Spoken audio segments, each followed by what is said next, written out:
Hello guys, আসসালামু আলাইকুম। আমি আজকে রান্না করব পোলট্রির মাংস। বাড়িতে কিছু কিনে এনেছি।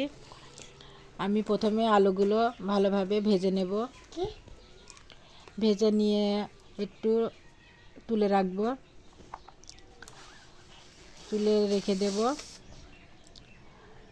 কড়াইয়ে তেল দিয়ে দেব, দিয়ে দেওয়ার পরে একটু ঝালের গুঁড়ো দেব।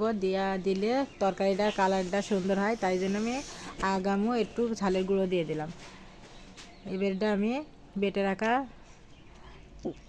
ঝাল পেঁয়াজটা দিয়ে দিলাম। যেগুলো একটু লাল লাল করে ভেজে নেব। ভেজে নেওয়ার পরে বেটে রাখা মশলাগুলো দিয়ে দেব। পেঁয়াজ, রসুন, জিরে মশলা, ঝালের গুঁড়ো, হলুদের গুঁড়ো, পরিমাণ মতন লবণ দিয়ে দেব। দিয়ে নাড়াচাড়া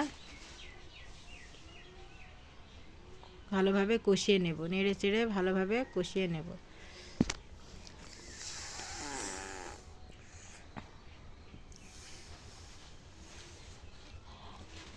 কষিয়ে নেওয়ার পর পোলট্রির মাংসগুলো দিয়ে এবার ভালোভাবে কষিয়ে নেব।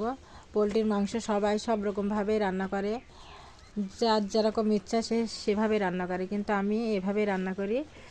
এবারটা কষিয়ে নেওয়ার পরে আলু ভাজাগুলো দিয়ে দিলাম।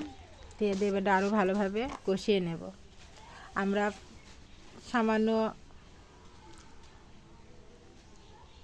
একটু পানি দিয়ে দিলাম, জানি পানিটা সাথে ভালোভাবে কষানো হবে, কারণ আমাদের মাংসটা ভালোই পানি বেরোয়নি, কিন্তু অন্য মাংস রান্না করে অনেক পানি বেরোয়।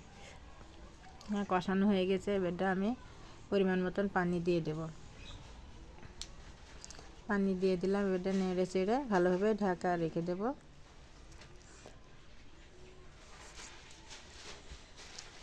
ঢাকা রেখে দিলাম। এবারটা ফুটছে, ফুটানো হয়ে গেছে। এবারটা আমার মাংস রান্না করা হয়ে গেছে। দেখেন কালারটা কি সুন্দর হয়েছে,